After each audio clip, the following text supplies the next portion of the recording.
Who's got it better than us? Nobody!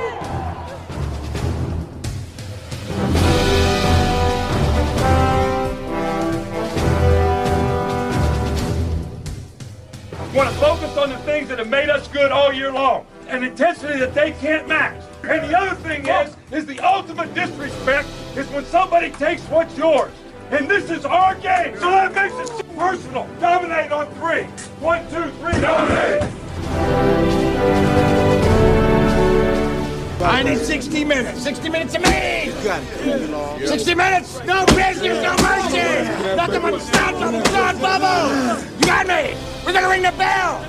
We're gonna ring that championship bell! Ding, motherfucking dog!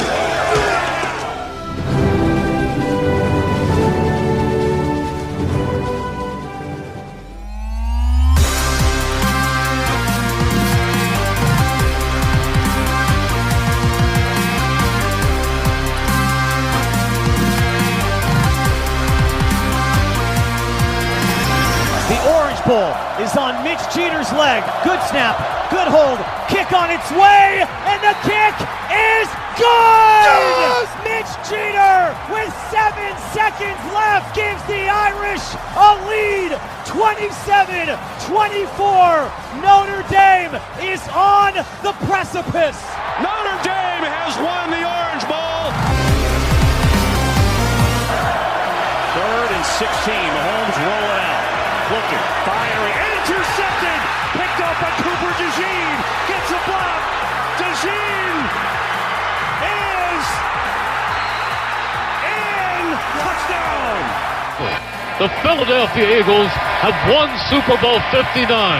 They have beaten the Kansas City Chiefs.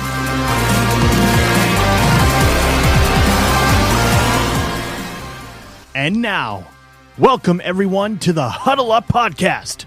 You are looking live. Hello, everyone. Huddle Up Podcast. We are live. It is November the 11th, 2025. Glad to be back with you for another week, and we hope you are doing well. Make sure you are following and subscribe to the show on all of our platforms. We're at Huddle Up Podcast on YouTube, Facebook, Blue Sky, TikTok, and Twitter. You can also get us on Instagram at Huddle Up Podcast Inc. We are on Twitch at Huddle Up Inc. You can also hit the QR code in the top right corner of your screen. That'll get you to everything Huddle Up related. You can also grab your Huddle Up merch over on our TeePublic store. Sales run over there pretty regularly, so feel free to hop over there and grab some of that. You can hit the QR code there in the top right corner of the screen now to get you directly to the store.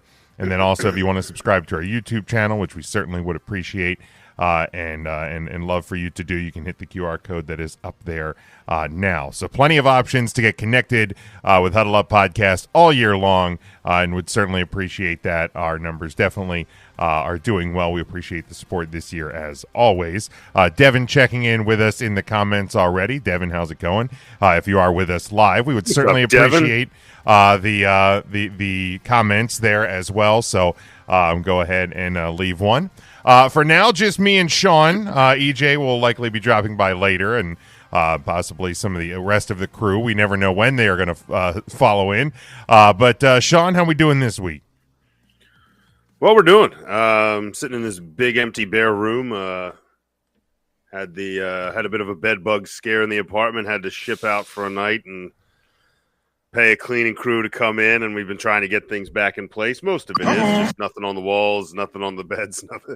Just very plain Jane right now. But we're back inside, and it's chilly out there, so it's probably good that we are. So yeah, that's going on. What's up, Devin? Good to see you. Yeah, chilly there, chilly here. It's pretty much chilly almost everywhere. I had a customer at my super secret science job today told me out in the middle of the country it was out in the 20s this morning. So pretty cold everywhere here in middle November. So glad everyone's joining in with us here in the comfort of the Huddle Up Podcast.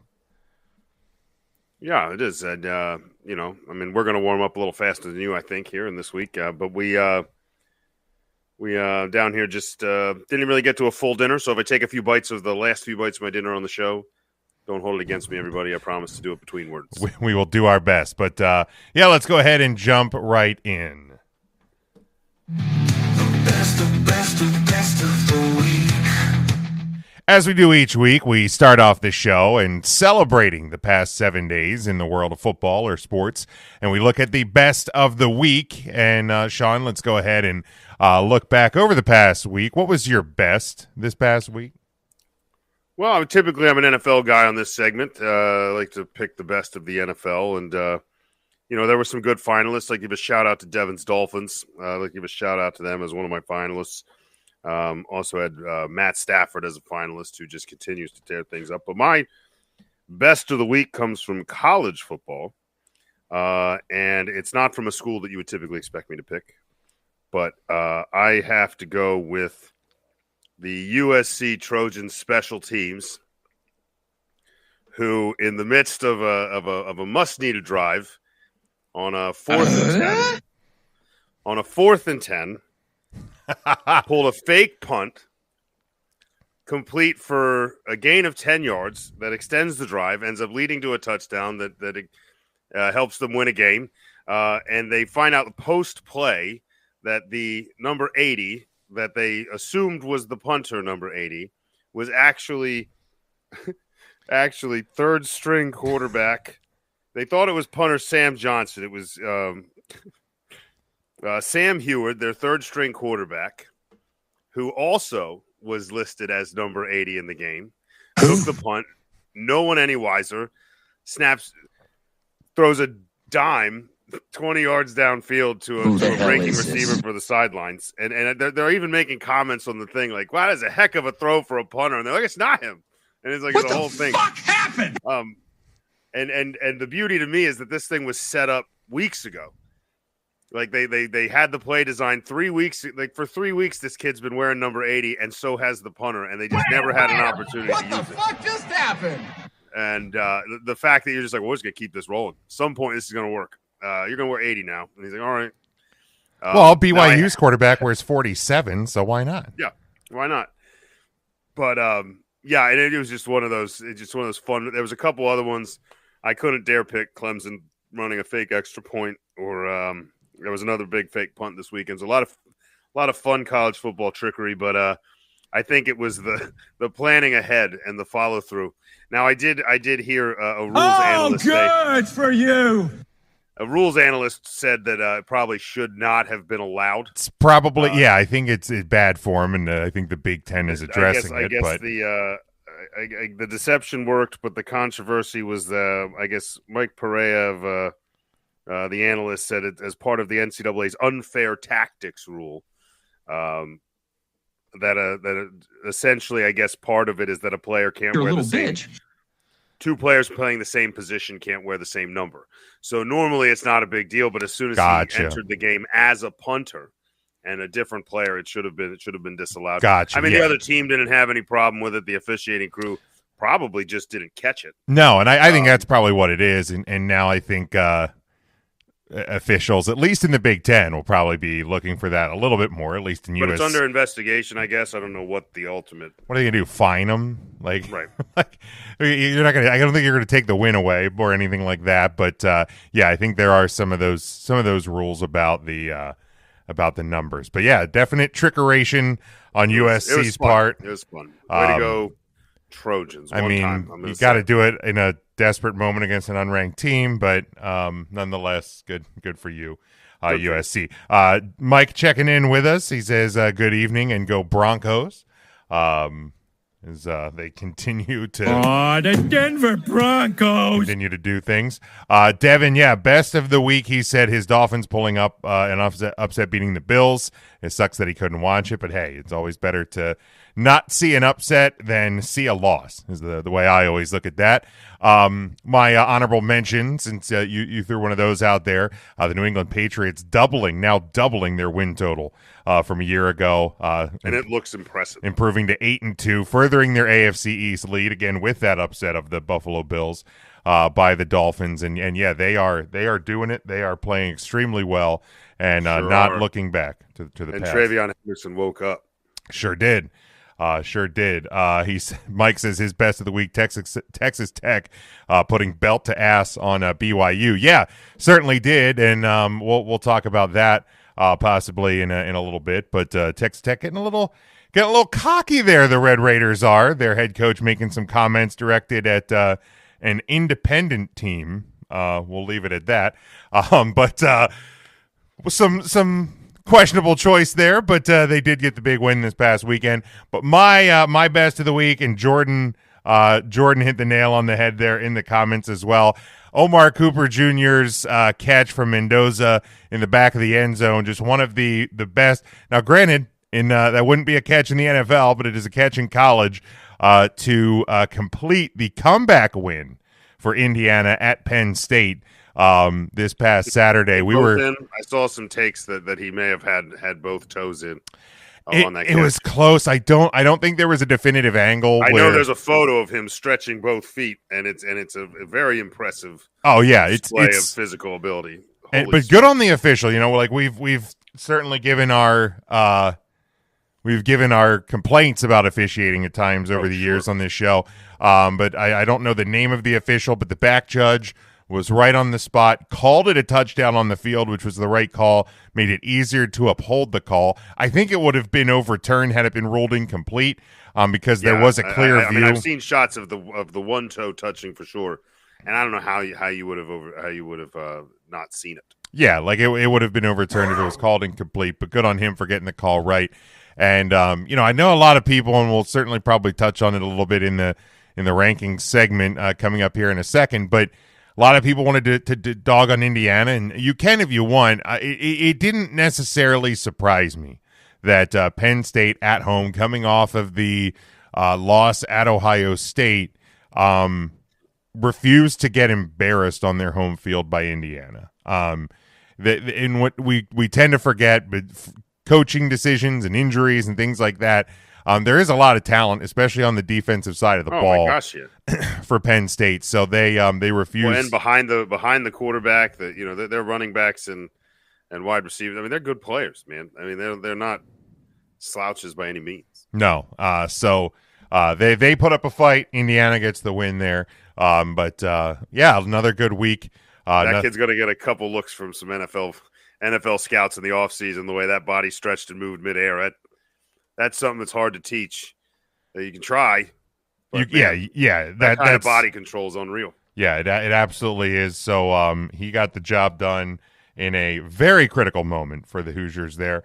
But let's close the book on the best of the week. Another good week in the world of football, Sean. But let's now move on as we're going to do each and every week here through the remainder of the season. Is look at the fresh off the plate, off the grill, college football playoff rankings. And we will start here at 25, Cincinnati, 24, South Florida, 23, Tennessee, 22, Pitt, 21, Iowa, with that close loss this weekend. Louisville at 20, Virginia 19, Michigan moves up to 18, USC 17, Georgia Tech 16, Miami 15, Vanderbilt 14, Utah at 13 for the Utes. Did you say Utes? Utes. BYU falls to 12, Oklahoma 11, and your top 10 this week: Texas, Notre Dame, Oregon, Ole Miss, Texas Tech, and your top 5 unchanged from a week ago: Georgia, Alabama, Texas A&M, Indiana, and Ohio State. Anything in this? We'll get to the bracket in a second, but anything in the top 25 that's surprising for the good, surprising for the bad? Well, I mean, as much as I hate it as a Notre Dame fan, I know they're your second team. I guess it's always good to see Michigan rising up, especially after some of the years they've had here lately. It's not good for me. It's good for college football, though. So I like to see them kind of sticking it good. And USF Bulls. Better than us. Nobody. And right here in sunny St. Pete, in the Sunshine State, the USF Bulls, good to see them getting some love. They had a few stumbling blocks. They were red hot out of the gate, had a few stumbling blocks, but they've been playing some pretty good football against some decent teams.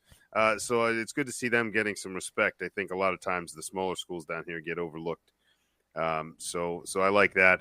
And I guess my one other I don't see a ton else. I mean, Iowa, I had no idea Iowa would end up here at this point in the season. Yeah, I mean, 20 a week ago, they have a close loss to Oregon, and only fall one spot. And I don't know if it's just because there's not a lot around them to come up and bump them out. I know student of the game Kyle Nash would love to chime in about good losses and overranking Iowa. But I mean, they put up a fight against Oregon. I don't know if that says more. I mean, it's hard to really punish them. I mean, unless one of those other teams below them did something great, there's not much you're going to do. But I've noticed Texas just keeps creeping. Yeah, they're hanging around. I think it's again. I think it's set up a pretty fun matchup this weekend, I suppose. Yeah, we'll certainly talk about that. I think that's a bit of Arch Manning syndrome. To a degree with Texas's ranking. I still don't necessarily believe in them. I don't necessarily believe in a couple of the SEC teams that are creeping around in that top 15, top 20. But yeah, I don't think there's a ton of surprising stuff. Texas Tech getting the win, they creep up closer to the top 5. Should BYU have fallen further? I don't know. They got beat pretty handily. It was not close. No. So certainly could have moved them a little further down. But again, you're starting to talk about 2-loss teams versus 1-loss teams. I know there's a lot of opinions about a 2-loss team that's in the top 9 right now. But again, and the thing I always want to stress, and we'll look at the bracket here in a second. These are not the final rankings, folks, because not even close. Because last week, again, BYU and Texas Tech were 7 and 8. They are 6 and 12 this week. Georgia's 5 and Texas is 10 right now. They play each other. Alabama is 4 and 11 right now. They play each other. So these are USC and Iowa. They are 17 and 21. They play each other. So there's going to be movement. There's going to continue to be movement. There's 3+ weeks left in this regular season. So we still have a road to get there. It's fun to talk about things, but so much noise was made by Texas and Texas fans and Miami fans about where they were, where Notre Dame is. And when you look at the bracket for this week, all of that noise, guess what, Texas? You'd be in today. Guess what, Miami? You'd be in today. Now you're lower than Notre Dame, right? But some could argue, maybe in the case of Texas, you get the win. What happened there? Miami caught Virginia. Was that the issue last week? Yeah, because Virginia lost. Right. And so I think they would have an additional and then they're ranked lower than Miami. So Miami is the front runner. Now, again, they would have to win the ACC to actually crack the spot. But for this week, they're the higher ranked. So they're there. So, yeah, looking at the bracket, your first-round buys, they are unchanged from a week ago. Ohio State, Indiana, Texas A&M, and Alabama would have your first-round buys. And then your opening round matchups would be the number 5 seed Georgia. They would take on the 12 seed because they would be the highest-ranked other conference champion at this point, South Florida. Your 8-9 matchup would be Notre Dame traveling to Oregon. Your 6-11 matchup would be Miami traveling to Texas Tech, and then your 7-10 matchup would be Texas traveling to Ole Miss. So looking at this, Sean McConaughey on that, we're not gonna give all right. Oh yeah, I guess he's here. He's lingering around. All right. There he is. We're gonna give Miami. We better. Well, and who has a first round bye? Alabama. All right, thank you. So looking at these opening round matchups, Sean, what sticks out to you as the best? What sticks out to you as the potential worst? Well, I mean, if USF wanted a test, that'd be one heck of a test there. I think the intriguing thing here, I mean, Texas Ole Miss, you get an SEC game. I don't know that Notre Dame Oregon is that compelling or appealing from like a national perspective necessarily, other than the fact that it's Notre Dame. I think your first round's hurting a little bit in this particular one. I mean, there'll be some fun games. Like I think Miami, Texas Tech would be real fun. But I think what would be There they are. Thanks, D-Bob. If we, but if this were the lineup, if this were the card, I think the appealing matchups come in the second round. Sure.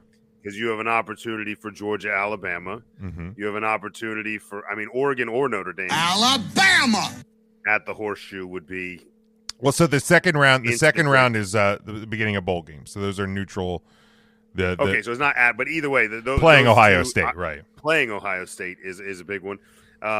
If Texas Tech would win, it would set up a in Texas rivalry there. Yeah, A&M, Texas Tech, and then somebody has to play Indiana. So that doesn't really super work out there. But I think Indiana's appealing either way, just because people are either going to want to see if they don't belong. Yeah, they're kind of the Cinderella. Right. But yeah, it's I think there's some signature matchups that could be made there and some big playoff moments that could be created. So it wouldn't be terrible. I just think your first round would kind of be like, let's watch some playoff football and then see who gets the great draws. I think that would kind of be where it would sit. Yeah, it doesn't quite seem to have some of the flash that I think we saw with what would have been the matchups from last week's. But I have faith in the committee that if it were they tend to jostle some positions, and you're like, why is that team lower than this? Oh, for the matchup, right? Sure. They will play with it. Yeah.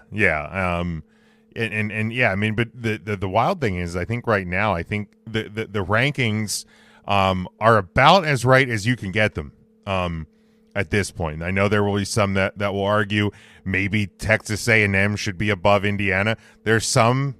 Lane Kiffin included, that are making the argument that Texas A&M should be the number one team in the country. And I think they have a lot of things that I'm believing. I don't know. I listen to that argument and I find it real hard to argue back. Well, and they have out of Indiana, Ohio State, and Texas A&M. Texas A&M has the best win. Yeah. Period. And I believe the hardest schedule. I believe I have so. to double check that. I was looking at the list. I know Indiana's not very high. Ohio State schedules. Ohio State doesn't have much else. No, Ohio State's schedule is being bolstered a bit by the fact they beat Texas in week 1 when Texas was ranked 1. But we've come to learn that number 1 is a bit fraudulent.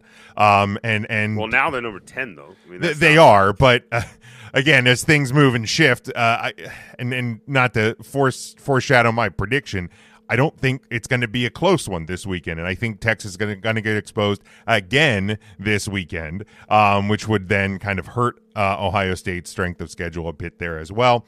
But I think what we're seeing is, as long as Ohio State doesn't give the committee a reason to knock them, the defending national champions who are undefeated are going to remain in that spot.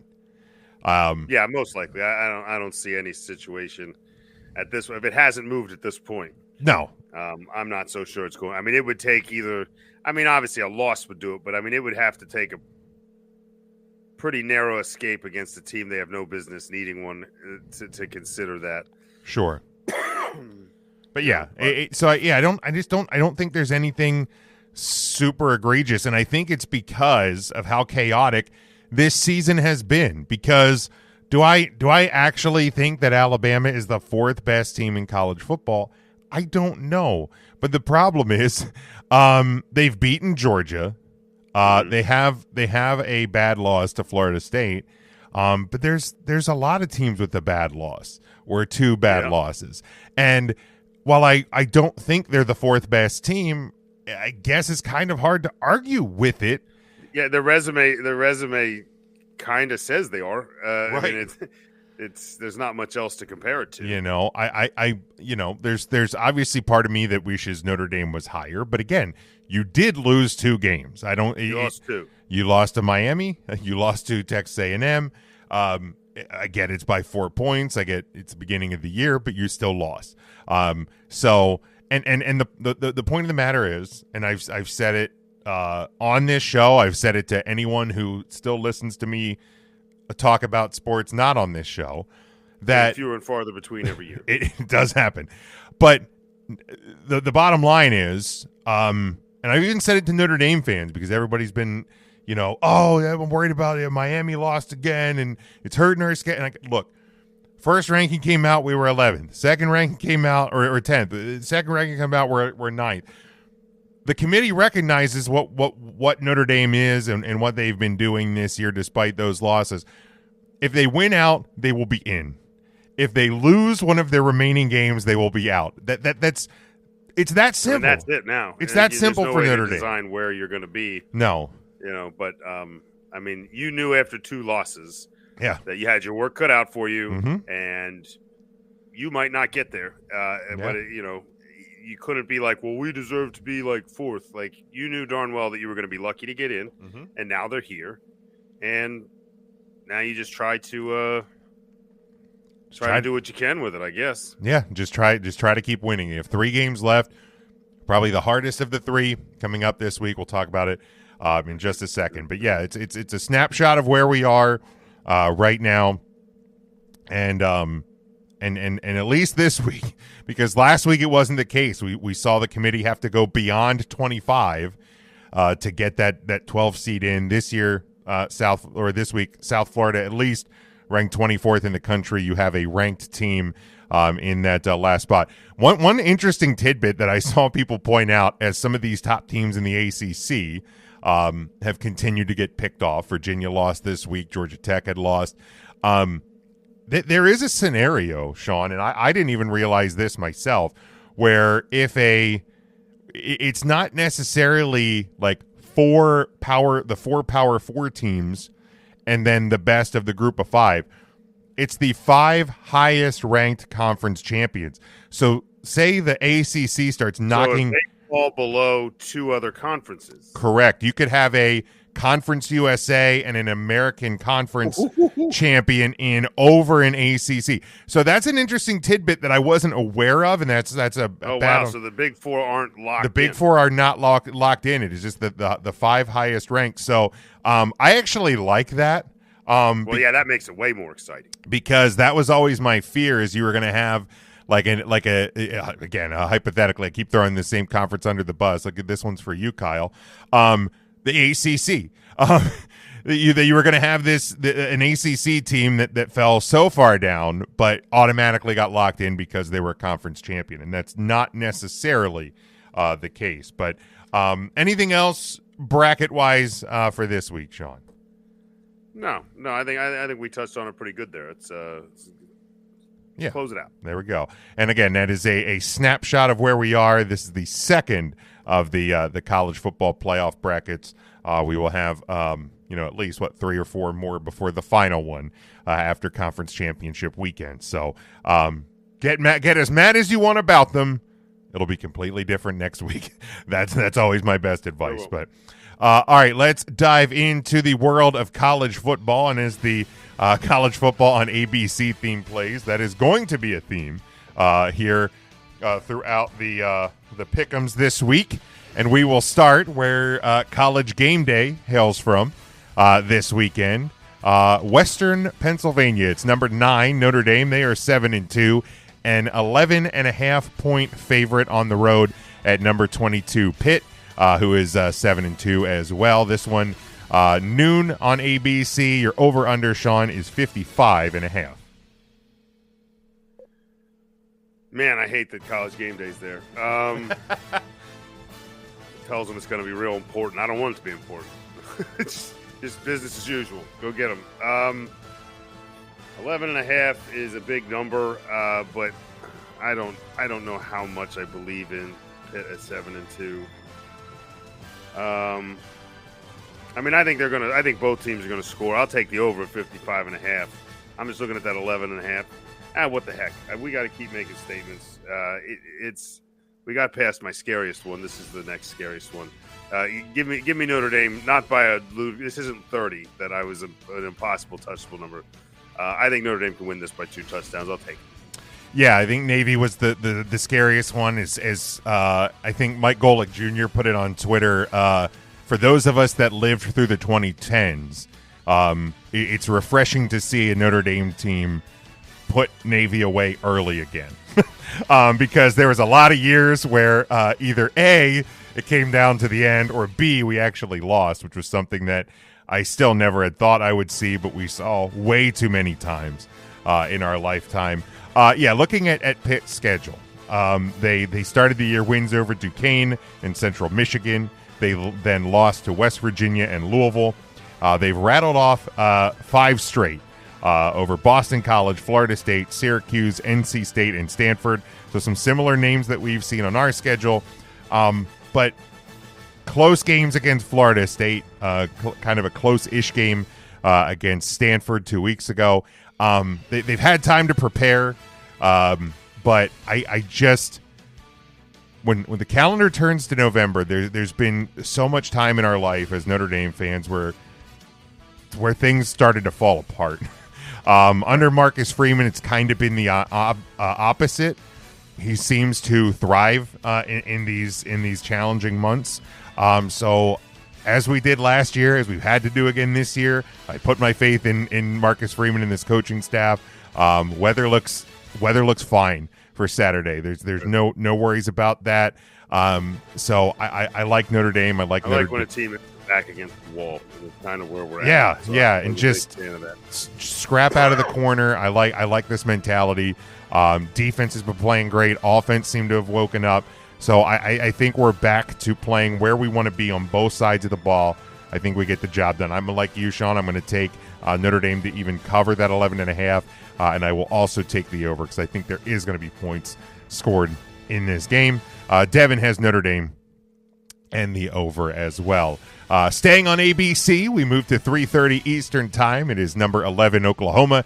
They are 7-2. They travel to number 4 Alabama, who is 8-1, a 6-point home favorite for that team. Alabama! And 45.5 is your over-under on this one, Sean. Oklahoma just keeps creeping into these games. They've played a lot of ranked opponents. These picks always have Oklahoma in them.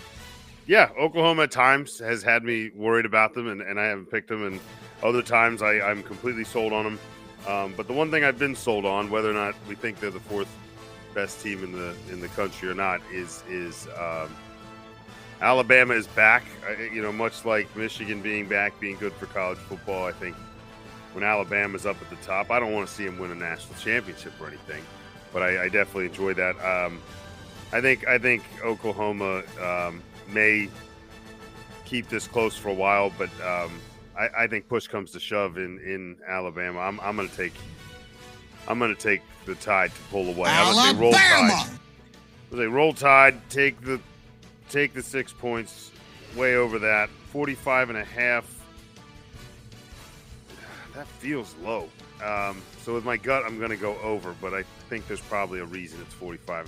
I just don't know what it is. It makes me uncomfortable. Okay, Devin has Alabama in the over. Oklahoma just keeps lingering around, and they at times have flashed brilliance, and Mateer looked really good early, and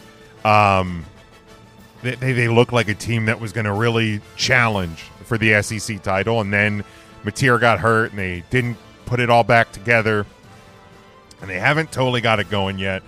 And I hate it because I don't, it's flashbacks of too many years where we've seen this team near the top. But I think the Tide are just too good in this one, and you're going to start to see at this point of the season, you're going to start to see some of these teams that have lingered around because of their name or because they beat the right team at a certain point of the year. I think Oklahoma lingering it here has helped Texas's ranking because they've been testing their luck, and they're just like creeping by in close games. Yeah. Everybody's just kind of lingering, and I think that ends this week. I will take a slight over because I think Alabama actually really slowed down that Oklahoma offense, and I will take Alabama to cover.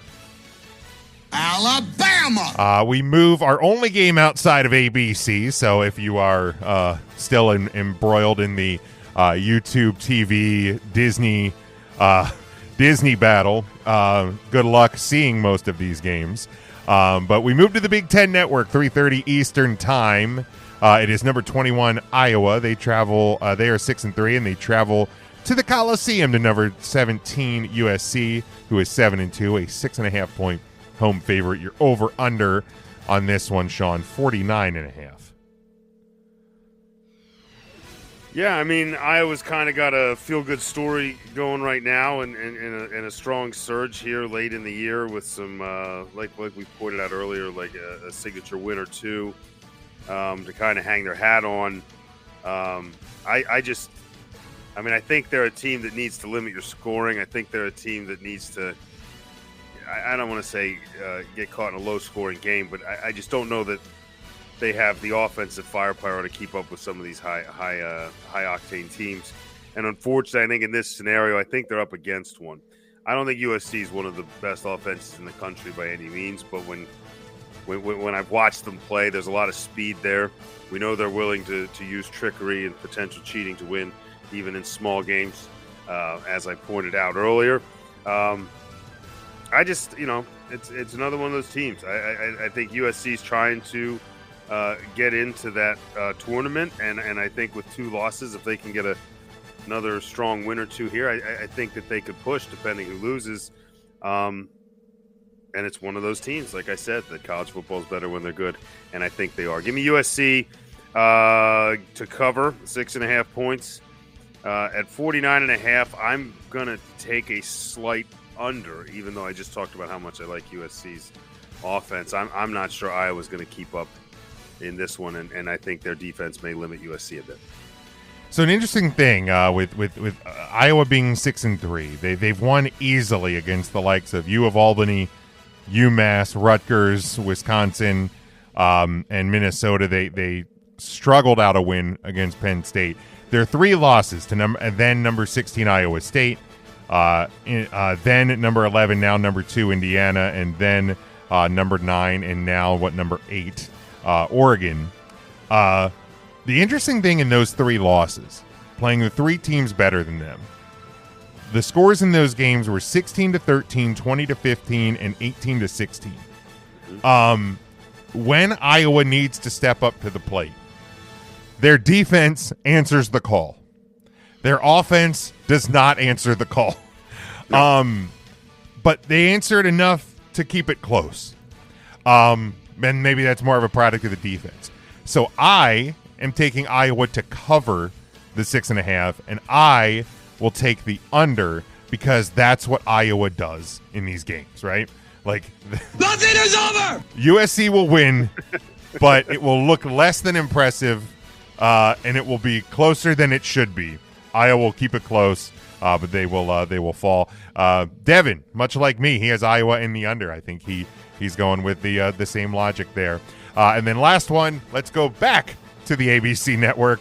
It is 7:30 Eastern time in the SEC. Number 10, Texas. They are 7-2. They travel to number 5, Georgia, between the hedges, 8-1. They are a 6-point home favorite. Your over/under is 48.5. All right, so 48.5. I was all about the over until I was like reassessing who's in this game.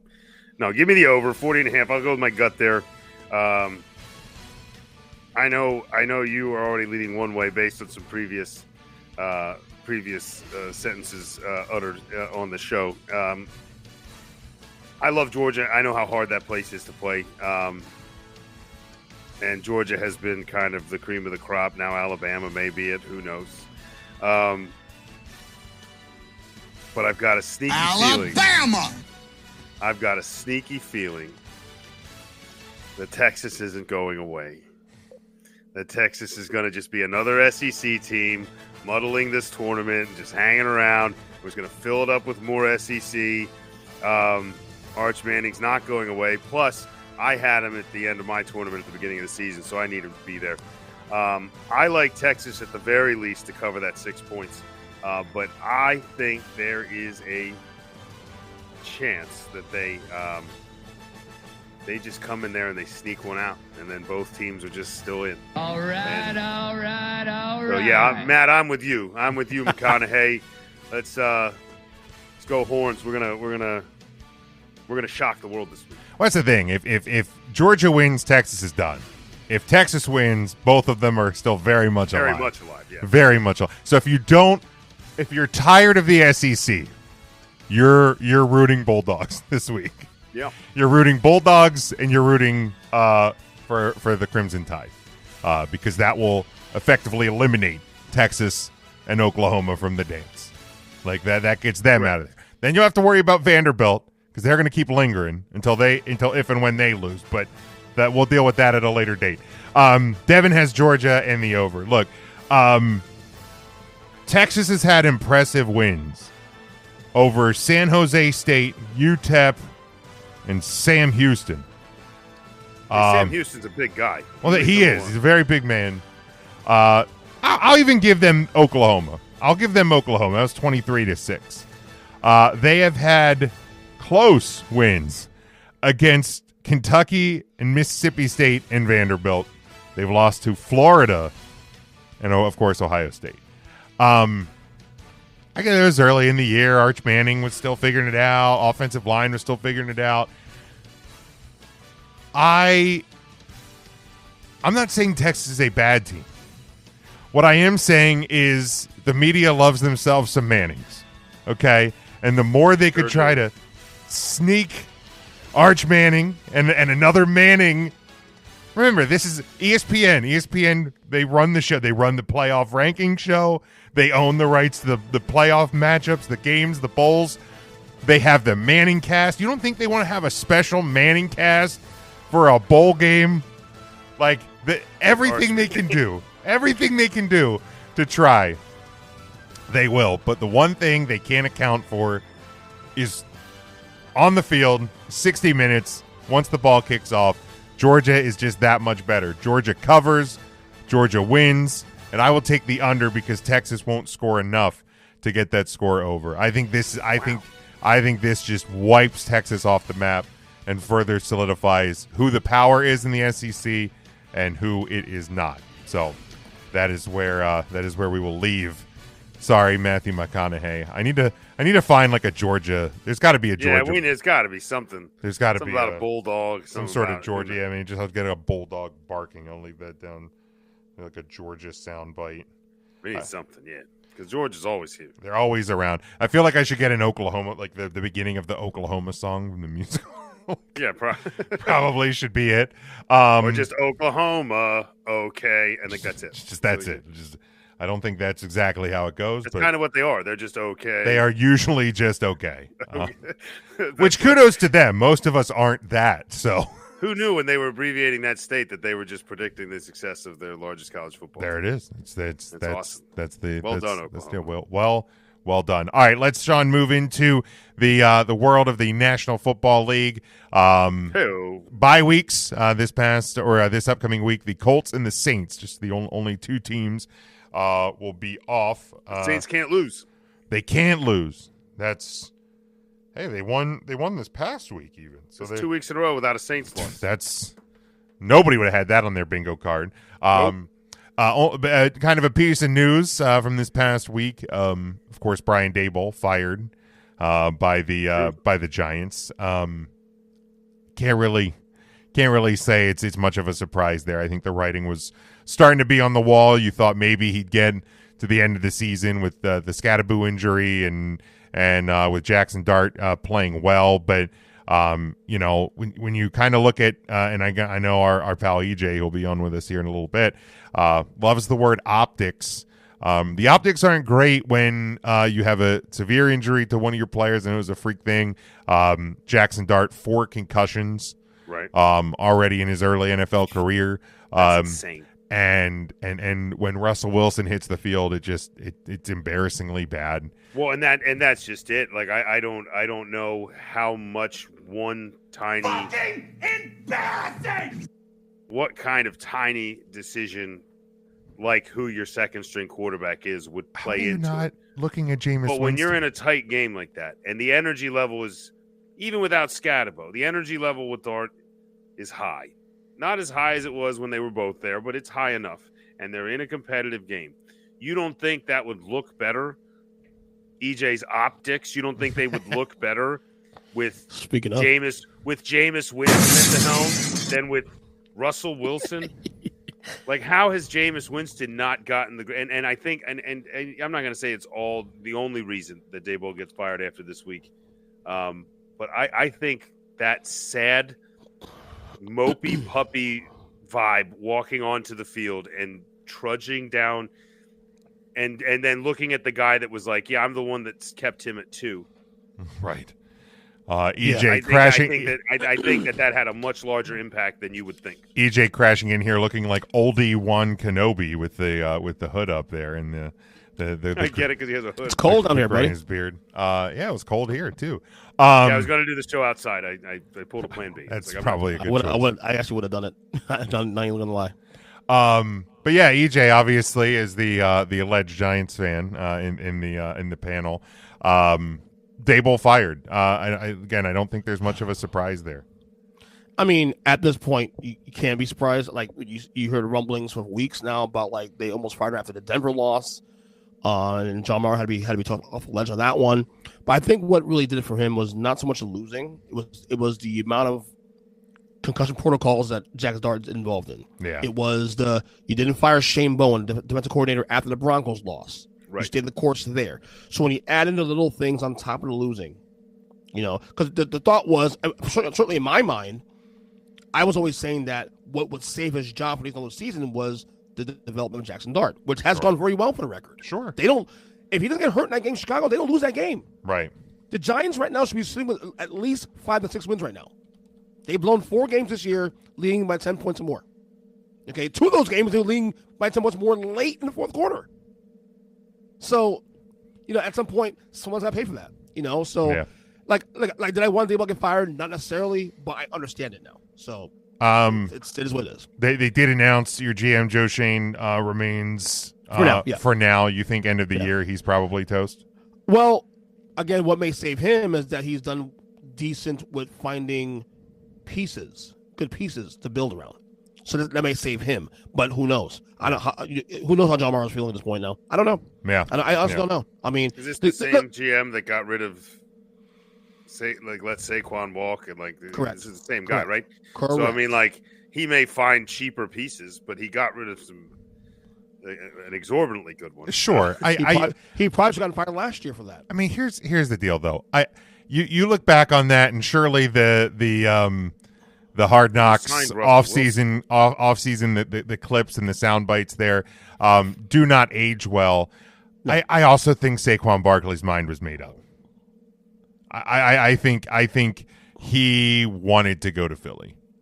So yeah, well, I think as soon as they even considered a tag or, hey, would you take this other deal? Like when they didn't take when he walked in and was like, this is what I want.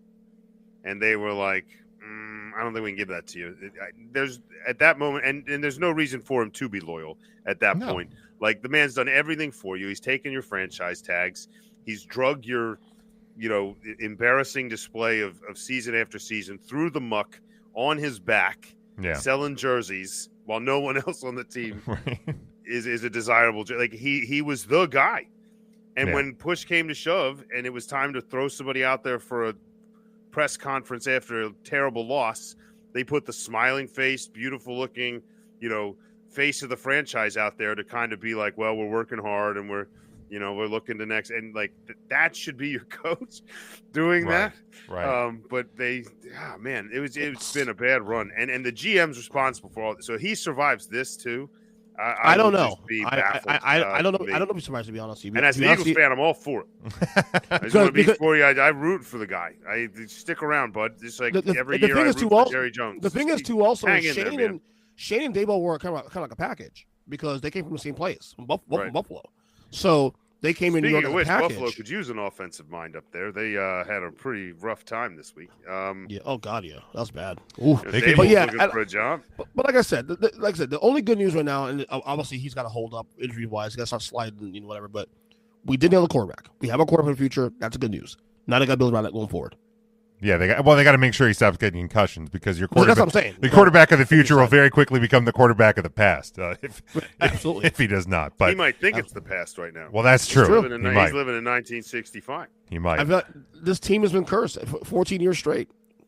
I don't want to hear a goddamn thing about your team being cursed. By the way, I know. I'm not complaining.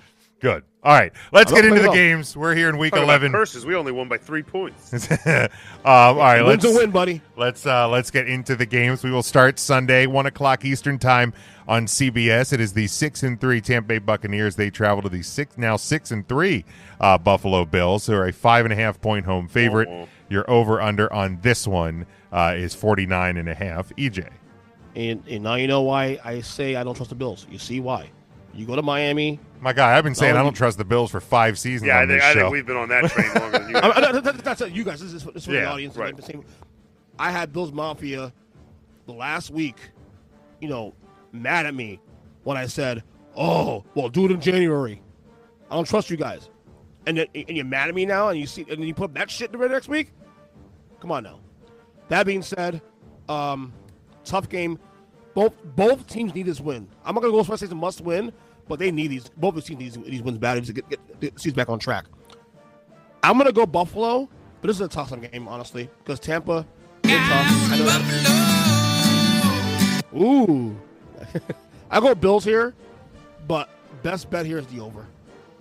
Look, I don't think it's necessarily must win for either team. It's closer to that for the Bills, because they're falling in that wild card picture, which is still a lot of it's up for grabs.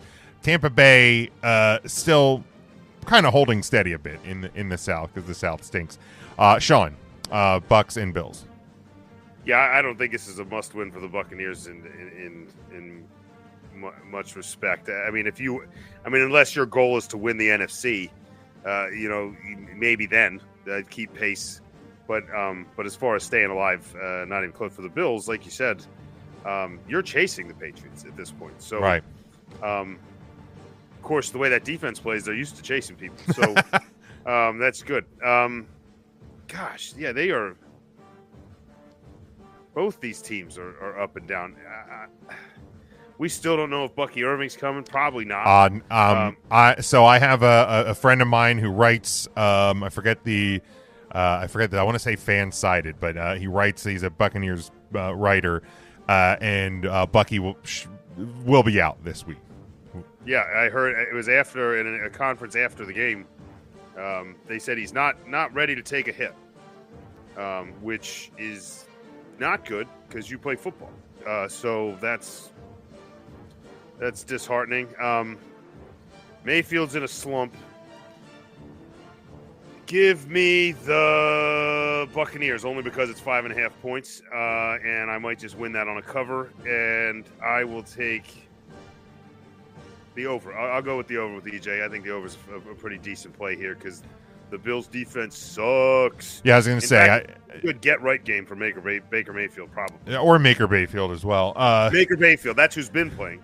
We got to get back to Baker Mayfield. But over is the easy play. Tampa, even without Bucky Irving, they have weapons. They're gonna put yards and points up. Bills will have to if they want to stand a chance. That said, I don't think they do. I don't think this is a very good football team at all. I think it says a lot about them. I think it says a lot about a team that they beat a week ago. So I think Tampa Bay wins this, and I think wins it pretty easily. But I will take. Yeah, I think Buffalo is floundering. I think this. I'm gonna tell you now. And Jim, not to cut you off, but if that happens, Sean McDermott's on the hot seat. I think he's already there. Yeah, I think that seat's been. I think his seat. Yeah, I would say I think his seat was warm when the season started. It gets louder, but it will certainly get louder. McDermott is you're a defensive coach, and this defense is atrocious. Brutal. So I wouldn't. It's going to get louder. It's going to get louder for him beginning this week. All right, moving to 4:05 Eastern time on Fox. A huge matchup in the NFC West. My goodness, the 7-2 Seattle Seahawks traveling to LA to take on the 7-2 Rams, a 2.5-point home favorite. Your over/under is 48.5. Devin did have the Bills and the under in the last game, so the complete opposite of my pick. But EJ, Seahawks at Rams. Before the season started, if you had told me Week 11 Rams Seahawks circle the calendar, I would have said, "Come on." Yeah, stop. It's a visual game. It's two good teams, but come on. This is a huge game, and this is a big game for the Seahawks because I think this is the game for me personally, to really believe them as a Super Bowl contender. You gotta win this game because I think there's been some separation in the NFC. I think the Eagles, obviously who they are, and the Rams are, to me, the clear two best teams in the conference. I think number 3 is wide open now. And if you want to get in that conversation with the top 2, you got to start showing some proof of that. And this is the game you got to do it. Unfortunately, it won't happen here. Give me the Rams to cover slightly in a competitive game. Give me the over. All right. Sean, Seahawks at Rams. Yeah, man. This is a flashy game. If it wasn't for the game we're probably going to be picking in a couple of games here, this could easily be the game of the week. I don't know. I don't know. And it might still be, even more so than the one I'm looking forward to. This is 2 red-hot quarterbacks, man. Sam Darnold playing lights out. Matt Stafford playing, everybody's talking about Jonathan Taylor playing. I've been talking about he's running like he's 25. Matt Stafford's throwing like he's 25. Sure is. He doesn't look his age at all. MVP candidate. That back healed up just fine. But he's enjoying that new toy, Devontae Adams. I think, with Puka back, with that, I hate to say AJ's right, but that's probably your number 2 running right now in the NFC. But if you look at my rankings later, the Seahawks are not far behind him. This will be a slobber knocker. Give me the Rams to cover and 48.5. I'm going to take the over. I know the Rams defense is good. I know the Seahawks defense is good. But they practice against themselves. So I'm going to go ahead and give the quarterbacks a chance to get out there and play. Give me the over. All right, very good. Devin has the Seahawks and the under.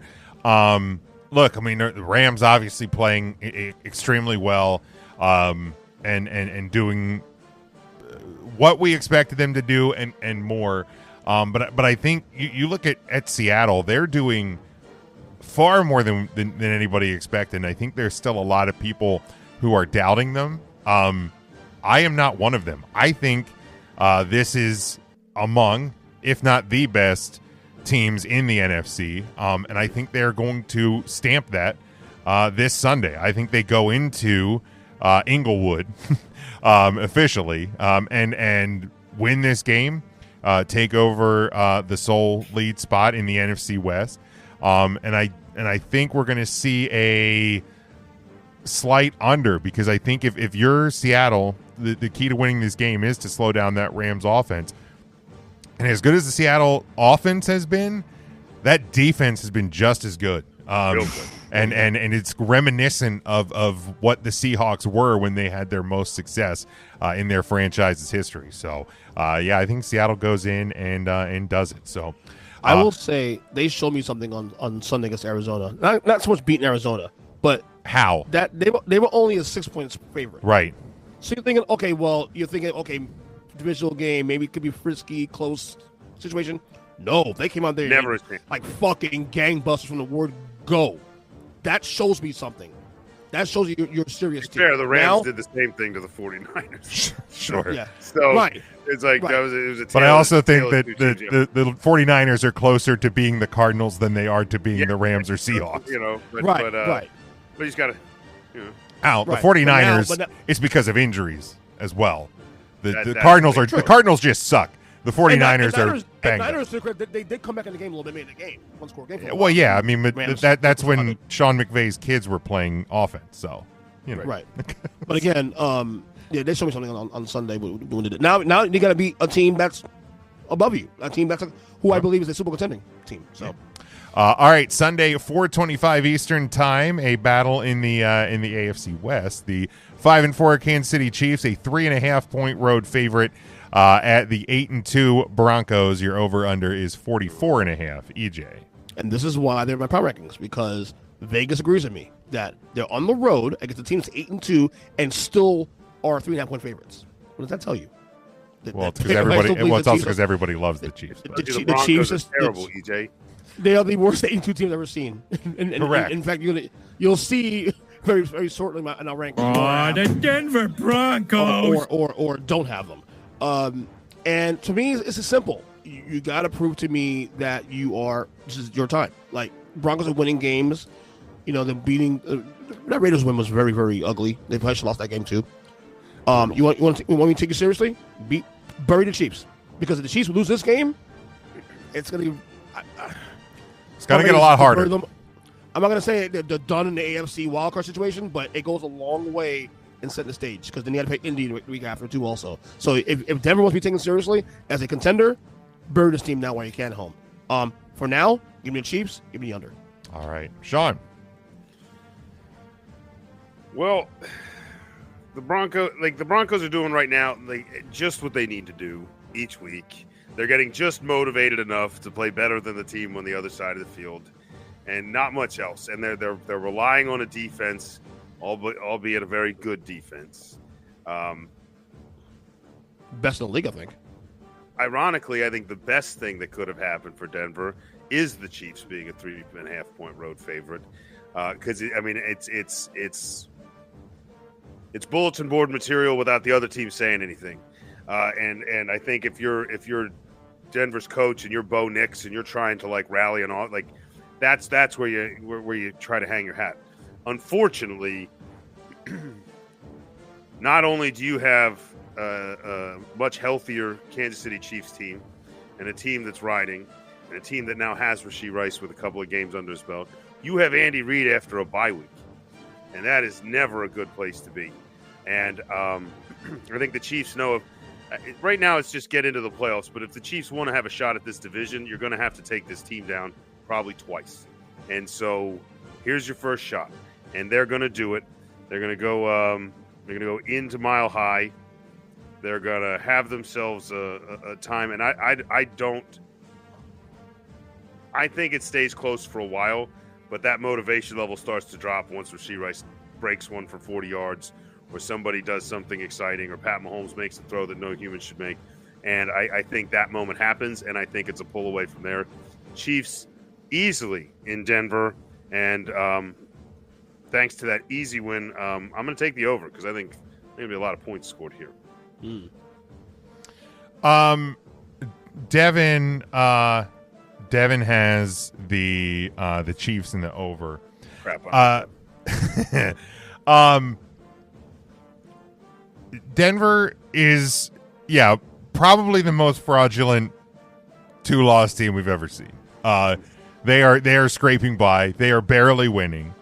But when perceived good teams win, right? The teams that we expect to be good, Eagles, Lions, Chiefs, Ravens. When those teams have these close wins, right? Oh, they gritted this one out, right? Look at the fight in them. Like last night, the Eagles held on. They got the win. When a team like Denver does it, we go, they're frauds. They're no good, whatever. And we may be right. They might be frauds. But they are winning, right? They no matter how bad they look, they find ways to win. That game in Philly, no matter how bad they look, they found a way to scrap it out. Snuck that out, yeah. Denver has the third best defense in terms of yards and points per game given up. The Chiefs somewhere around the 10th or 11th best offense. This Chiefs team, even since they've gotten some of their pieces back, have not been the same Kansas City Chiefs that we've come to know over the last couple of years. So you're going on the road into a team that is feeling disrespected probably by that betting line. They know what it is. I think this has the makings of and I say the Broncos are going to cover. Even if the Chiefs win, I think it's going to be that slim of a margin. Broncos cover. I think they get the win outright. And I will take the under because I think Kansas City's offense is going to struggle against that Denver defense, and Denver's offense is going to struggle because that's just the Denver offense. The reason that's so, what you said there, James, is because the fact of the matter is when you're the Rams, when you're the Eagles, the Chiefs, teams that have won Super Bowls, teams that has done things last couple of years, you get the benefit of the doubt. Sure. When you're a new team like the Colts, when you're the Broncos who hasn't done shit in a long time, you don't just cut the line to trust you. I got to see more. I got to see more for it. Oh, yeah, I get it. That's all I'm saying. I get it. But in the same time, it's like Denver, we just keep saying it week after week. They find ways to win, and I think they do it again. this week. And then last one for the NFL slate this week, we go to Sunday night, 8:20 Eastern time on NBC. It's the 6-3 Detroit Lions. They travel to 7-2 Philadelphia, a 1.5-point home favorite. Your over-under is 49, EJ. That is a disrespectful line to the Chips. No, it's not. Let me tell you why. you know the science on betting, right? Home team gets 3 points no matter what. And then right, so you're picked to lose. So Vegas is saying Vegas likes Detroit here. Wrong, sir. Actually, wrong. That's for your about the being disrespectful. No, Vegas is Vegas likes Detroit here. Yeah, they should. And I don't know why you that to me is disrespectful for me. I like the Eagles here. Detroit's been way too up and down for me this year to trust them fully. Like, they're a very good team. They're one of the best teams in the NFC, no doubt about that. But and I know the Eagles have been playing, haven't played complete football. The game was Monday against the Packers, and it wasn't a pretty game. But like the Broncos, they find ways to win. The difference between the Broncos and the Eagles are champs. Okay, so they get benefit of the doubt. I don't know, man. I'm gonna take the Eagles here. I just think that line is way too disrespectful. That's like, to me, stealing money. Detroit, another team that, while has done some good things the last couple of years, still has to prove it to me. You lost to Washington in the second round of playoffs last year, and you got blown out. So there's a lot of that still there that bothers me, Detroit, that they're a really good team, but when it comes to winning big games, they just don't do that. Philly does. Give me Philly, give me over. All right. Sean? Yeah, I don't know about disrespectful. I mean, we have not been playing the superior level of football I'd like us to be playing. The passing game, whether it's by choice or just by situation, has not been. I mean, in spurts, Devontae Smith down the middle of the field. That kind of big play here and there. Now I will say this: Saquon Barkley looks fully healthy, up to speed. Everything looks great. That spin move in Green Bay was disgusting, absolutely disgusting. He just, God, it's so good. But I mean, up or down, whatever. I mean, Detroit's down. So if this becomes an up, Philly might be in trouble if they can't figure out how to score some points. So I do think this is, if you're a fan of football in the trenches, if you're a fan of the offense and defensive line, this is your game to watch this week and probably all season.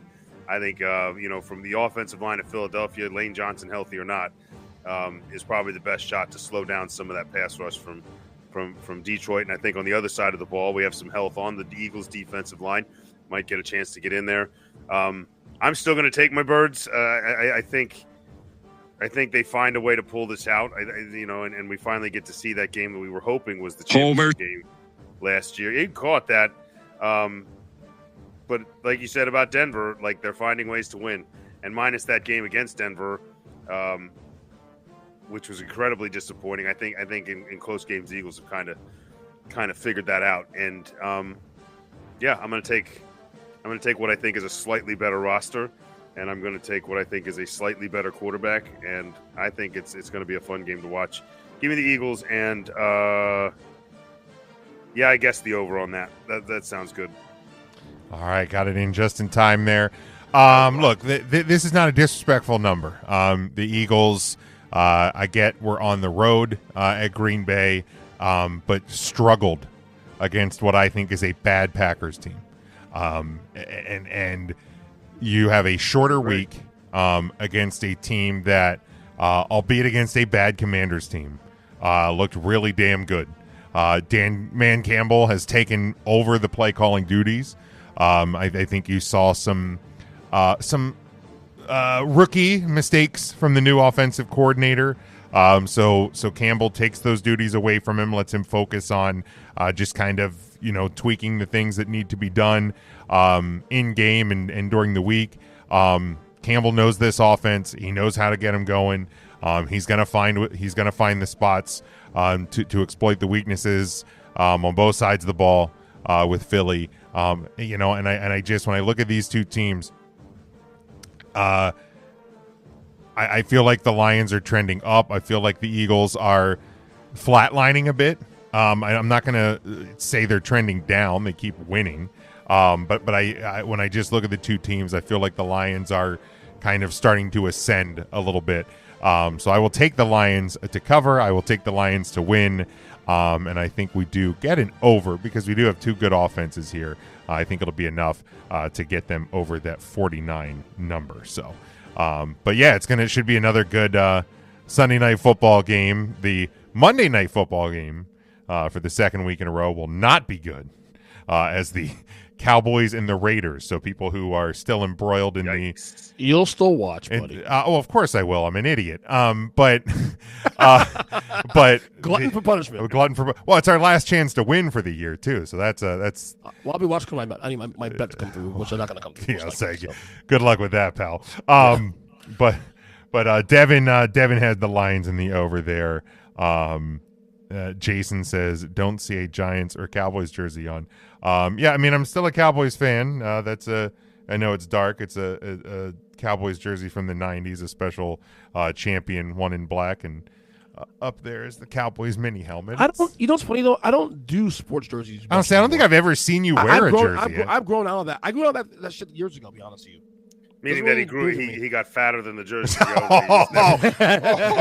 never bought another one. Man. I did that. I got fatter than the jerseys I own. That is a disgusting act. I do have T-shirts of the Heat and the Giants, and I have a Mets hoodie, but I don't wear jerseys anymore though. Wearing jerseys down here can be and I think part of it hot, especially in the wrong time of year. Well, I think part of it too is we're in the fall, and the van is drafty for EJ, so he doesn't. He needs to have a hoodie on or something. He gets cold. Florida's either too cold for the jersey or too hot for the jersey. I rather wear bands I love. He's delicate. He gets cold, Jason. Just let him. I rather let him go, and I will much gladly.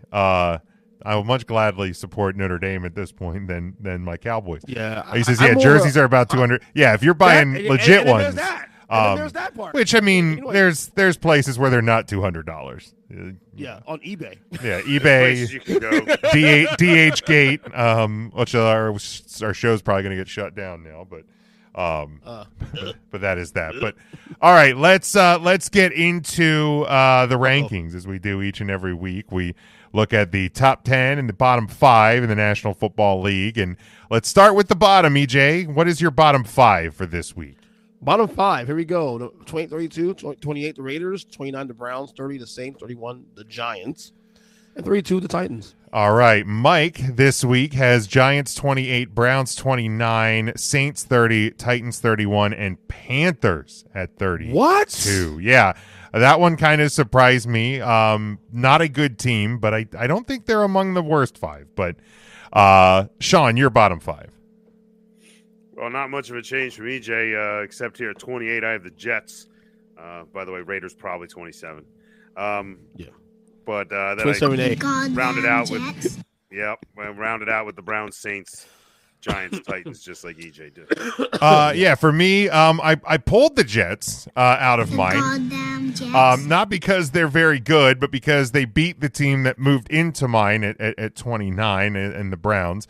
The Raiders with a pitiful showing against a possibly fraudulent Broncos team. They sneak into my bottom 5. Saints, Giants, Titans round out the bottom 5 for me. But don't worry, the Jets are there. They'll find their way back in.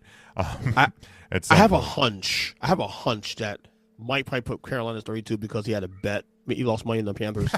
maybe. I don't know. He didn't quantify the reasons why this week, but that could be it. That could be it. Devin says in the comments, EJ would be spending thousands and thousands of dollars on sports jerseys because he's always changing who his favorite team is. So that's part of it. That too. That's part of it as well. Can't afford it. Devin, you're right. I can't afford it. Shots fired there by Devin. That's a good one, brother. But yeah, again, I think the pattern here we've seen is there's about 6, maybe 7 of the worst teams in football. We have some combination of them in our bottom 5. Yeah. All right, EJ, your top 10 this week. All right, number 10, the Ravens. Number 9, the Packers. 8, the Buccaneers. 7, the Colts. 6, the Patriots. 5, the Lions. 4, yes, those Chiefs. 3, the Seahawks. 2, the Rams. And number 1, the Champs. somehow there's actually something worse than Ravens, where the Ravens and Chiefs are on yours. But we'll get there. Mike's top 10. He has Bills 10, Chiefs 9, Seahawks 8, Rams 7, Broncos 6, Patriots 5, Bucks 4, Eagles 3, Colts 2, and Lions at 1. Sean. Well, I kind of botched mine up. I think I sent you a previous list, but we'll go through it anyway. I got the Ravens at 10, Buccaneers at 9, Broncos at 8. I got the which reluctantly at 8. I have the Chargers at 7, Lions at 6. My top 5 gets a little botched up because I eventually had ranked the Rams ahead of the Seahawks again. But we'll just keep it here, and we'll call the Rams pick I made earlier an upset because it's at home. Rams, Patriots, Colts, Seahawks, Eagles. To be honest, that top 5's fairly close for me anyway. So it being out of order doesn't really matter. I think that from the Rams to the Lions is my biggest gap, and probably for me, that those top 5 were clearly my top 5. For me, look, full transparency, I wanted to leave 10 blank. That's why I have the Ravens. But I can't do that because we don't do A and B's, so I can't leave somebody blank. Right. No. The Bears were my other choice. So No, Jim, no. You refuse to. You can do A and B's. You refuse to. No. There's no such thing as A and B. 10A, 10B. There's not. There's not. You got to put your name on it. So I have the Bears at 10. They will soon find their way out when somebody else pushes them out. Much like the Broncos at 9. I didn't want to put them in my top 10, but nobody else could find their way there. So the Broncos are 9. Chargers 8, Bucks 7, Patriots 6, Rams 5, Lions 4, Eagles 3, Colts 2, and Seahawks at 1. And Jason in the comments already giving me shit about it. He says Hawks beat the Cardinals and they are 1. Cool. So I had the Seahawks at 4 last week. And they were above the Lions. I have them jumping the Colts. The Colts struggled against a bad team in Europe. The Eagles. I don't go that far saying bad team. Atlanta's one of those teams. They're a bad team. They are the quintessential Jekyll and Hyde team that at any given Sunday they could be any team in the NFL. No, that's the ability to beat any team on any given Sunday. Is literally the NFL this year. Just like any given Saturday in college football. Right. But the Falcons are not a good team. They're not. Right. Well, I'm not saying they're a good team. But I don't want to say they're bad teams. I will. Bad teams we stated earlier. Those are bad teams. Well, they're not one of the worst teams, but they're a bad team. They're still a bad team. They're a middling team in an awful division. At best, they're a not good team. Yeah. So Colts struggled. I still moved them up because the Eagles fell. And the Seahawks, again, you can't control who you play. You can't control that the Cardinals are bad. The only thing you can control is that you take off their arms and beat them with them, and that's what the Seahawks did.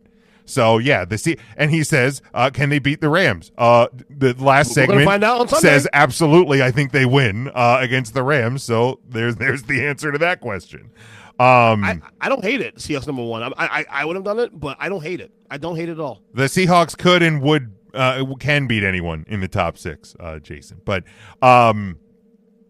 so, yeah, EJ, the thing I actually find more egregious than the Ravens being in the 10th spot, because I will be honest, I almost put them in my 10th spot.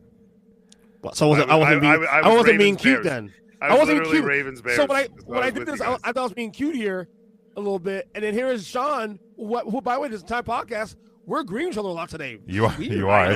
That's scary. I'm making a doctor's appointment. Yeah, go to therapy, please. You're fucked up, bro. Go to therapy, please. Well, I'm going to see a psychiatrist and a physician tomorrow. Just all of it, yeah. Because when I look at the teams between the Bears at 6 and 3 and the Ravens at 4 and 5, you have Packers, Niners, Steelers, Jags, Chiefs, Panthers, Texans, Vikings.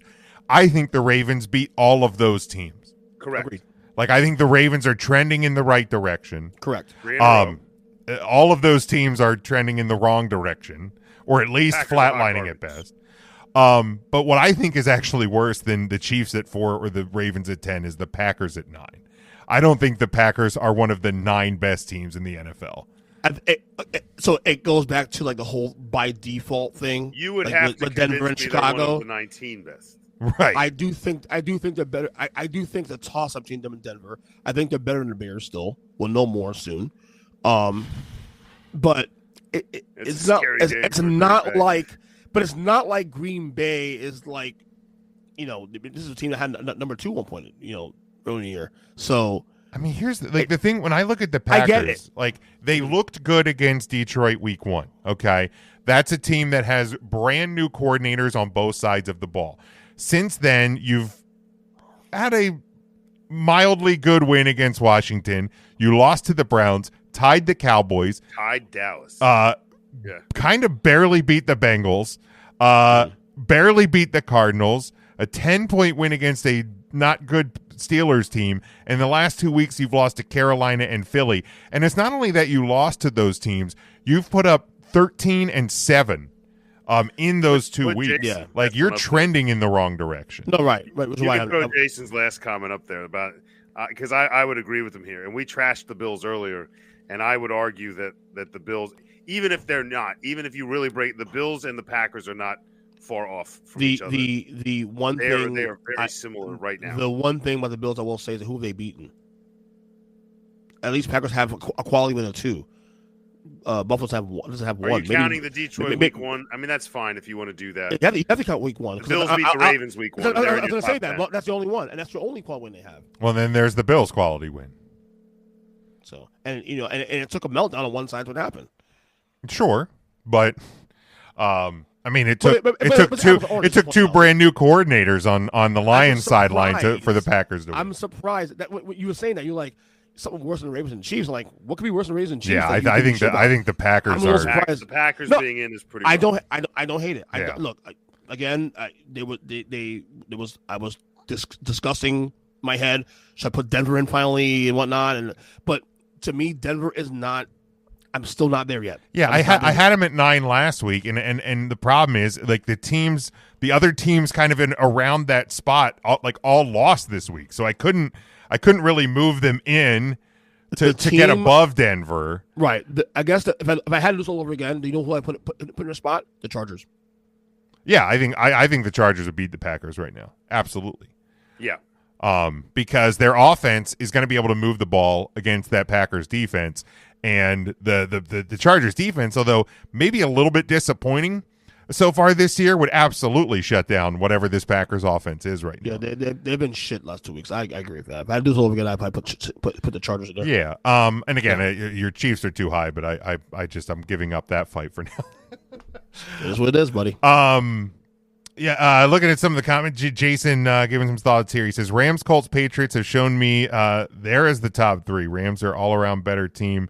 And he said, sorry, the Eagles are having issues. Yeah, I mean, look, the Eagles are having issues, and that's why I dropped them from 1 to 3. I hate that shit. Let me tell you why. I hate the Eagles argument. You know why? They're champs. They're going to get every team's best shot every week. That's what happens. Yeah, but at some point, you have to show that you're good enough to still be the champs, though. Well, and they are. They're 7-2.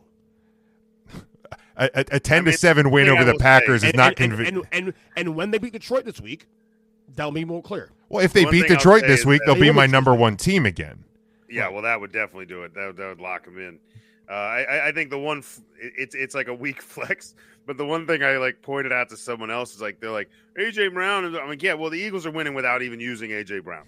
Well, so that's true. At some point you got to figure out, you got to remember he's out there. You got to be like, and I'm like, is he drawing good corners that Jalen Hurts is afraid of?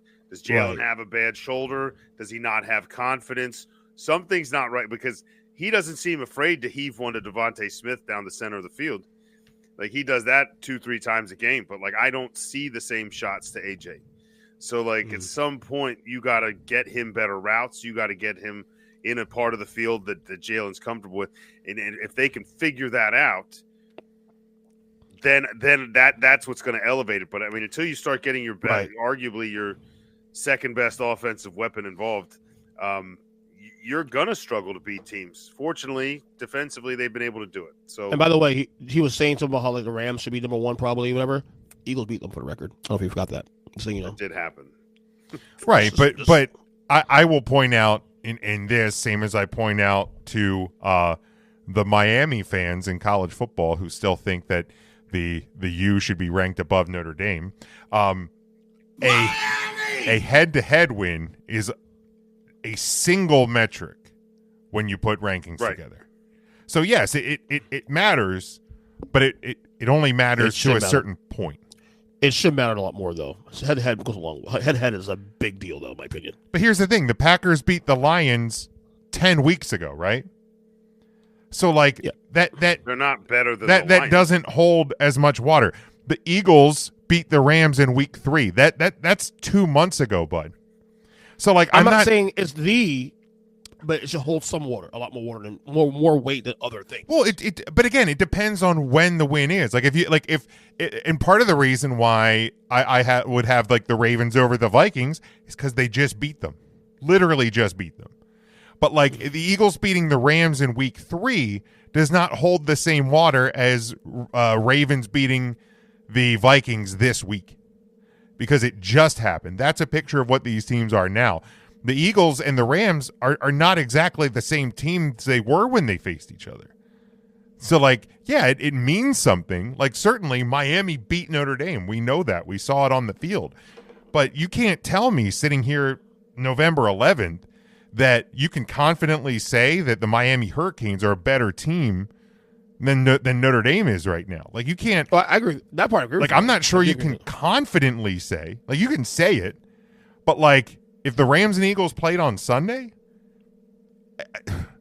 I'd pick the Rams right now. I'd pick the Rams right now. Probably, but last week, I mean, and those games were wire to wire. I mean, yeah, divisional playoff last year, 20 yards away from scoring to win that game. And that was in the fucking snow. So, I mean, yeah, but the Eagles, again, find a way to win. Sure. And that matters to me. And then when you're the Super Bowl champions doing that, you got a lot more leash. This team is not the team that won the Super Bowl, though. You know what I mean? I mean, the core players are, but the core. It's not even the same coaching staff. They don't even have the same offensive coordinator. Well, I mean, yeah, because it happens all the time. Teams that have the same coaching staff. It does, but in my opinion, you also have to factor that in. Like, you know, like we had 2 corners when we played the Super Bowl. We only had 1.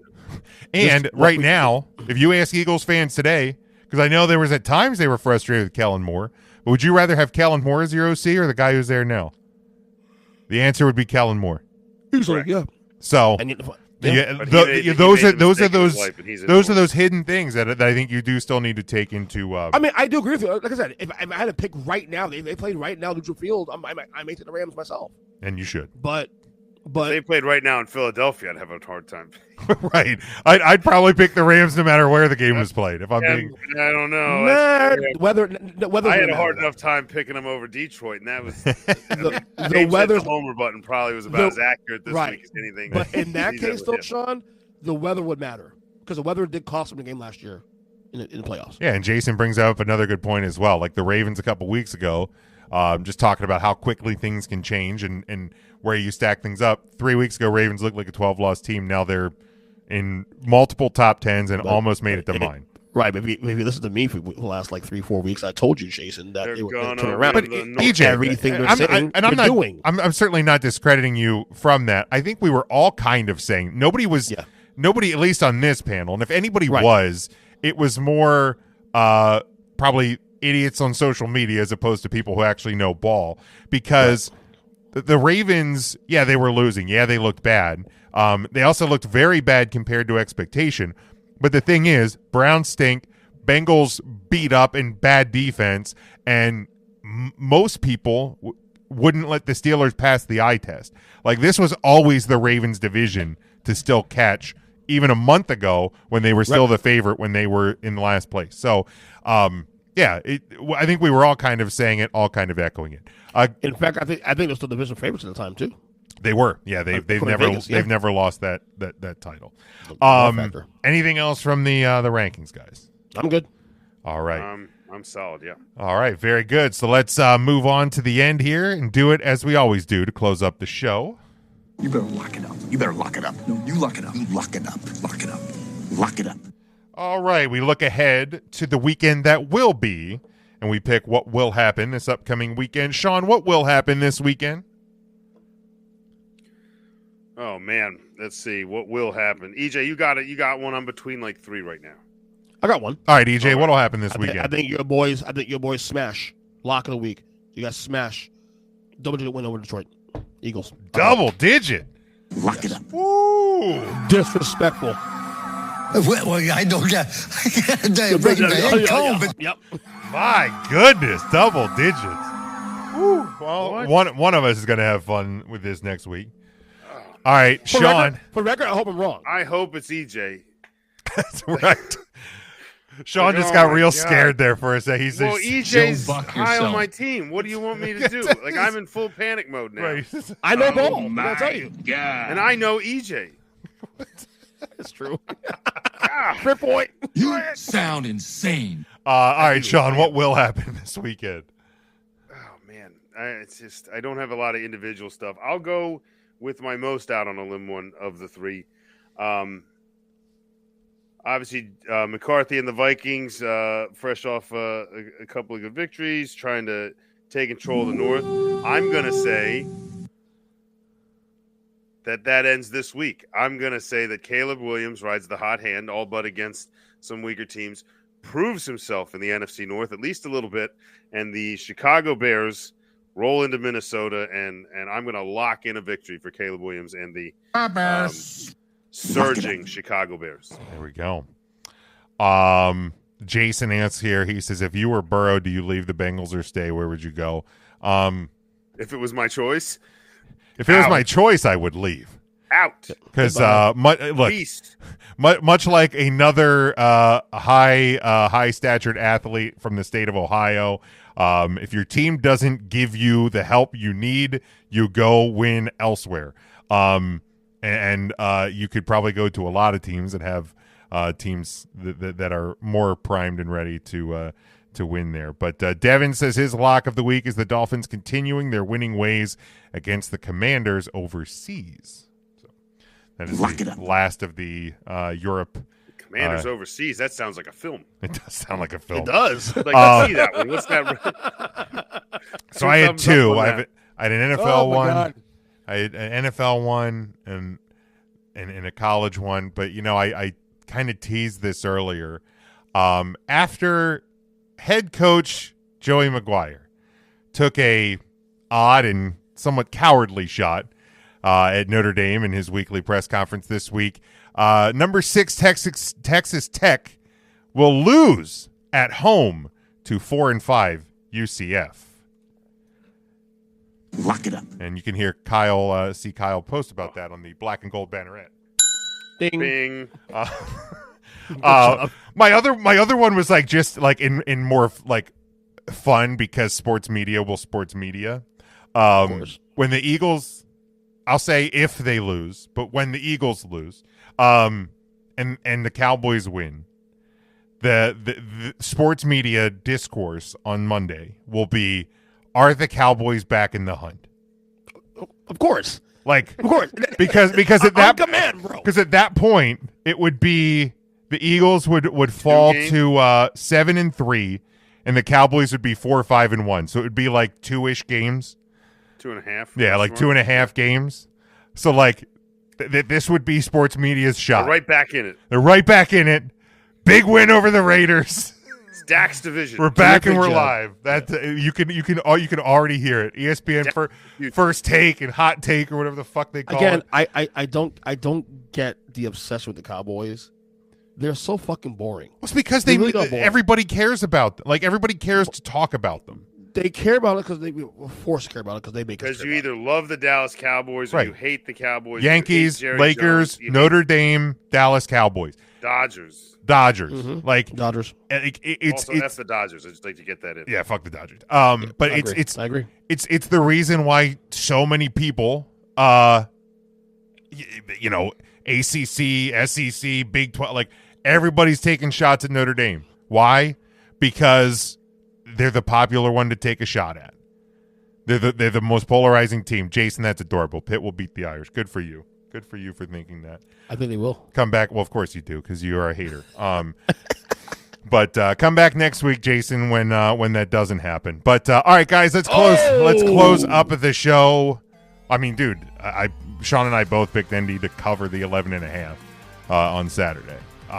They're just a better team. They just are. But all right, let's close it up. Sean, let them know where they can follow you.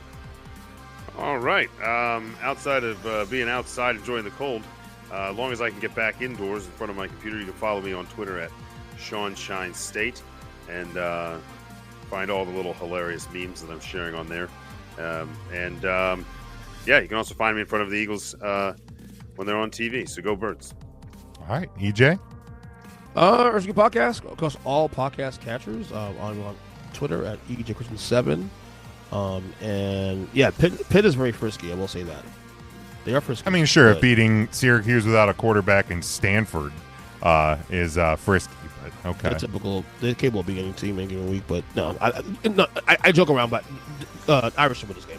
Yeah, I mean they is it in? It's at Pitt. So I mean, it's going to be, that's you're going to have to take the crowd out of it early, but I'll still take the Irish, but it might be a closer game, you realize. It could be, but we will certainly see. You can follow me at Big Jim Sports, but most importantly, make sure you are following along with the show. We are at Huddle Up Podcast on our social medias. Get us on our YouTube channel. Please hit the subscribe button over there. Certainly would appreciate that. Grab your merchandise over on our TeePublic store. If you're on the video side, which you should be, we would certainly appreciate the subscribe and everything. But top right corner of your screen, that's our link tree. You hit that QR code. It'll take you there, and you can get all of our social medias, merchandise, all of that. Just go ahead and give us a follow, subscribe, purchase some stuff, keep the show on the air, keep us going. We love the support we've gotten this year. Until next week, enjoy the football. Stay warm, because apparently it's cold everywhere. And stay safe, stay smart, and as always, go for the win.